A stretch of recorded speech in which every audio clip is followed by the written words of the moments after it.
ശ്രീനന്ദയുടെ മരണത്തിൽ ദുരൂഹതയെന്ന് ബന്ധുക്കൾ. പ്രദേശത്തെ കടക്കാരനെ ചോദ്യം ചെയ്യണമെന്ന ആവശ്യം. എന്താണ് ചിക്കമംഗളൂരുവിൽ സംഭവിച്ചത്?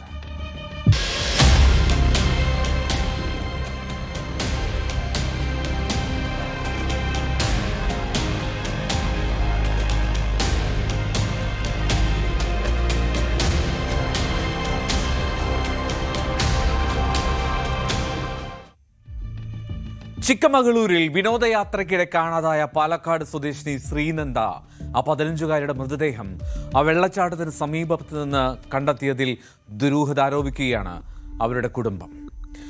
ആ പ്രദേശത്തുള്ള ഒരു കടക്കാരനെ ചോദ്യം ചെയ്യണമെന്ന് ആവശ്യപ്പെട്ടുവെങ്കിലും ഈ അന്വേഷണ സംഘം അത് ചെയ്തില്ല എന്നാണ് ബന്ധുക്കൾ പറയുന്നത്. കുട്ടിയുടെ കയ്യിൽ ഫോൺ ഉണ്ടായിരുന്നില്ല, അതിനാൽ ഫോട്ടോ എടുക്കാനായിരുന്നില്ല അവിടേക്ക് പോയത് എന്ന് വ്യക്തമാണ്. കഷ്ടിച്ച് 5-10 മിനിറ്റിലാണ് കുട്ടിയെ കാണാതായതെന്നും അവർ പറയുന്നുണ്ട്. ഈ കുട്ടിയെ അവസാനമായി കണ്ട സ്ഥലത്തിന് എതിർവശത്ത് നിന്നാണ് ഇപ്പോൾ മൃതദേഹം കണ്ടെത്തിയത്. ഈ ഭാഗത്ത് ശ്രീനന്ദ വീണുപോകാൻ ഒരു സാധ്യതയുമില്ല എന്നാണ് അവൾക്കൊപ്പമുണ്ടായിരുന്ന ബന്ധുക്കളുടെ വാദം. കഴിഞ്ഞ ദിവസങ്ങളിൽ തെരച്ചിൽ നടത്തി, അപ്പോഴും ഒന്നും കണ്ടെത്തിയില്ല. അവിടെ അതേ സ്ഥലത്ത് നിന്ന് മൃതദേഹം കണ്ടെത്തിയെന്ന് പറയുമ്പോൾ അതിൽ ദുരൂഹതയില്ല എന്ന ബന്ധുക്കളുടെ ചോദ്യം അത് സ്വാഭാവികമായും ശരിവെക്കേണ്ടി വരും. ശ്രീനന്ദയെ ആരെങ്കിലും തട്ടിക്കൊണ്ടുപോയതാണോ എന്ന സംശയമാണ് കുടുംബം പ്രധാനമായും പ്രകടിപ്പിച്ചിരുന്നത്. കാരണം മാണിക്കര വെള്ളച്ചാട്ടത്തിൽ നിന്ന് നേരിട്ട് അവിടെ നിന്ന് കയറി വന്നു കഴിഞ്ഞാൽ അവിടെ ഒരു പാർക്കിംഗ് ഗ്രൗണ്ട്, അവിടെയാണ് നമ്മൾ വണ്ടി പാർക്ക് ചെയ്തത്. ആ പാർക്കിംഗ് ഗ്രൗണ്ടിന് അപ്പുറത്താണ് ഈ ചെരുവുള്ളത്. ഇപ്പോൾ ബോഡി കിട്ടിയെന്ന് പറയുന്ന ചെരുവുള്ളത്. അപ്പോൾ അവിടേക്ക് കുട്ടി പോയിട്ടില്ല. കാരണം ലാസ്റ്റ് കുട്ടി നമ്മൾ കാണാതായത് ഈ സൈഡ് വ്യൂ പോയിന്റിലാണ്. മാണിക്കര വെള്ളച്ചാട്ടത്തിൻ്റെ അവിടെ നമ്മൾ ലാസ്റ്റ് കണ്ടത്. അവിടെ നിന്ന് സ്റ്റെപ്പ് കയറി വന്നത് കുട്ടി ഇപ്പുറത്തെ സൈഡിലോട്ടായിരുന്നു. ആ പാർക്കിംഗ് ഗ്രൗണ്ടിൻ്റെ ഇടയ്ക്ക് നമ്മൾ 100-150 മീറ്ററിൻ്റെ ഈ സൈഡിലാണ് ഈ കുട്ടി വന്നത്. അന്ന് 10 നമ്മൾ കുട്ടി കാണാതെ നമ്മൾ തിരയുമ്പോൾ കുട്ടിയുടെ അച്ഛനും അമ്മ ബാക്കിയുള്ളവരെല്ലാം ഇപ്പൊ ബോഡി കിട്ടിയെന്ന് പറയുന്ന ആ ഭാഗത്തേക്ക് നോക്കി ഇവിടെ കുറേ അവിടെ താഴെ ഉണ്ടായിരുന്നു. ആ സമയത്ത് അവിടെ പോയിട്ടില്ല എന്നുള്ള കാര്യം ഷോർട്ട് ഒരു ദുരൂഹത ഉണ്ടായിരുന്നു. അന്വേഷണം വേണം. കുട്ടി വെള്ളച്ചാട്ടം കണ്ട് തിരിച്ചു വന്ന ടിക്കറ്റ് കൗണ്ടർ വരെ എത്തി എന്ന് പറയുന്നുണ്ട്. അപ്പോൾ ടിക്കറ്റ് കൗണ്ടർ വരെ എത്തി. പിന്നെ അതിനുശേഷം പോലീസ് ഡോഗ് വന്നു.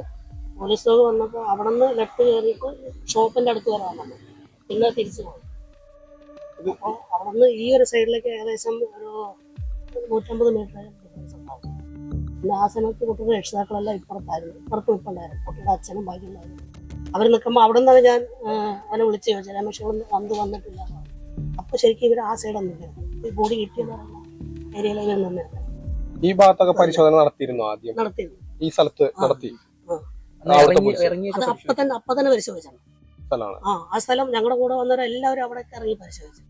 ഇറങ്ങി അത്യാവശ്യം ചെരുവാണ്. ഇറങ്ങാൻ ബുദ്ധിമുട്ടുണ്ട്. എന്നാലും ചെരുവിലൊക്കെ ഇറങ്ങി തെരച്ചിൽ നടത്തി. പിറ്റേ ദിവസം പിന്നെ അതായത് ഇന്നലെ മിനിഞ്ഞാന്ന് രാവിലെ ഒരു പോലീസുകാരെ മാറ്റിയപ്പോൾ ഞങ്ങളുടെ ടീം മൊത്തം പരിശോധിച്ചു. അപ്പൊ കാണാത്ത ബോഡി ഇപ്പൊ കണ്ടെത്തിയെന്ന് പറയുമ്പോൾ അതിലൊരു ദുരൂഹത. പഴക്കമില്ലെന്ന് പറയുന്നത്. ബോഡിക്ക് പഴക്കില്ല എന്നാണ് പറയുന്നത്. 4 ദിവസമായി അല്ല. ഇപ്പൊ ഈ സ്ഥലം നിങ്ങളെ ബന്ധുക്കൾക്ക് ഇറക്കാൻ പറ്റിയ സ്ഥലമാണ്. ഞാൻ നേരിട്ട് ഇറങ്ങിയ സ്ഥലമാണ്. ഇറങ്ങാൻ ബുദ്ധിമുട്ടാണ്. ഇറങ്ങിയ സ്ഥലമാണ്. ആ കുട്ടിയെ മറ്റാരെങ്കിലും അപായപ്പെടുത്തിയ ശേഷം ആ മൃതദേഹം അവിടെ കൊണ്ടുവന്നിട്ട സാധ്യതയാണ് ബന്ധുക്കൾ പറയുന്നത്.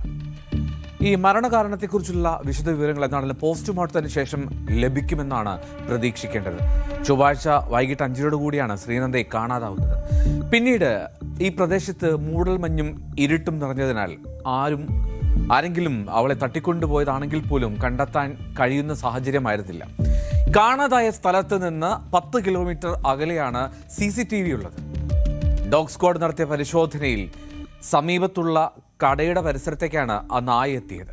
ആ കടക്കാരന് സംശയമുണ്ട്. എന്നിട്ടും പോലീസ് അയാളെ ചോദ്യം ചെയ്യാൻ തയ്യാറായില്ല എന്ന് കുടുംബം ആരോപിക്കുന്നു. എന്തായിരിക്കാം അതിന്റെ കാരണം എന്നുള്ളതാണ് പ്രധാനപ്പെട്ട കാര്യം. കാണാതായ ദിവസം തന്നെ കൃത്യമായുള്ള തെരച്ചിൽ നടത്തിയിരുന്നുവെങ്കിൽ കുട്ടിയെ രക്ഷിക്കാമായിരുന്നു എന്നും ബന്ധുക്കൾ പറയുന്നുണ്ട്. എന്താണെങ്കിലും രാവിലെ 4-അംഗ പോലീസ് സംഘം കേരളത്തിൽ നിന്നും ചിക്കമംഗളൂരുവിലെത്തിയിരുന്നു. ഇവരുടെ കൂടി നേതൃത്വത്തിൽ നടത്തിയ തെരച്ചിലാണ് അവളുടെ മൃതദേഹം ഏതാണ്ട് 1500 അടി താഴ്ചയിൽ നിന്നും കണ്ടെത്തുന്നത്. പുറത്തുനിന്നും കാണാൻ കഴിയാത്ത ഒരു മലയിടുക്കിലായിരുന്നു ആ മൃതദേഹം കിടന്നിരുന്നത്. വലിയ ഹൃദയവേദനയോടെയാണ് അവളുടെ ബന്ധുക്കൾ അവളുടെ മൃതദേഹത്തിൻ്റെ ദൃശ്യങ്ങൾ ആ മൊബൈലിൽ കണ്ട് അത് സ്ഥിരീകരിച്ചത്.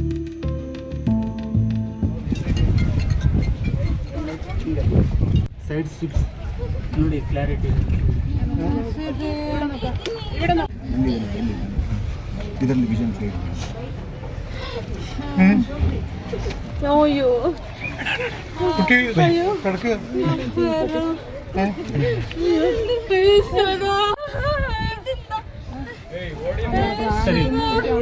ನಿಮ್ಮಲ್ಲಿ ಯಾರಿದ್ದಾರೆ?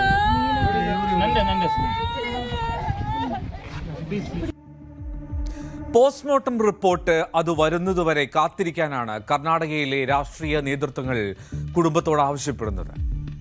ഈ അന്വേഷണത്തിൽ വിശ്വാസം പുലർത്തണമെന്നും അവർ ആവശ്യപ്പെടുന്നു. എന്തായാലും ചിക്കമംഗളൂരു MLA തമ്മയ്യ കുടുംബാംഗങ്ങളെ കണ്ട് പൂർണ്ണമായിട്ടുള്ള സഹകരണം വാഗ്ദാനം ചെയ്യുകയും ചെയ്തു.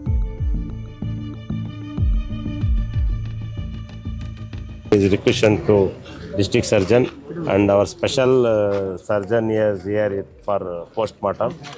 After the postmortem, we will give the body to parents within 2 hours. After that, our police department investigation promptly.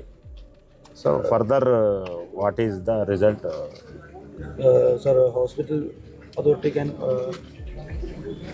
hand over the Hand over to that Srinanda parents to Srinanda body. Today itself? Today, within 2 hours. Is already is doubts there in that parents.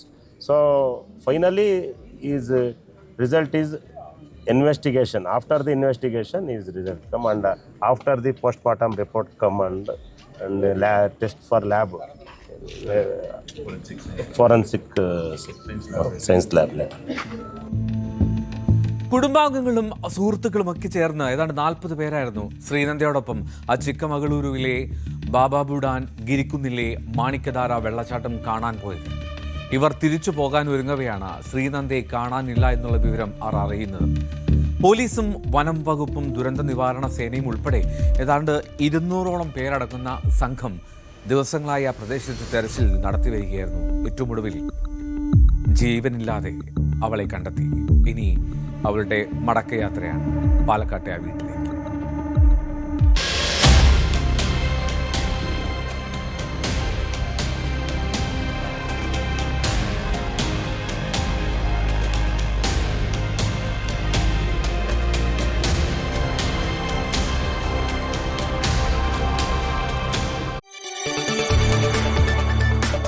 കൂടുതൽ വാർത്തകൾക്ക് news 18 Keralam YouTube channel subscribe ചെയ്യുക.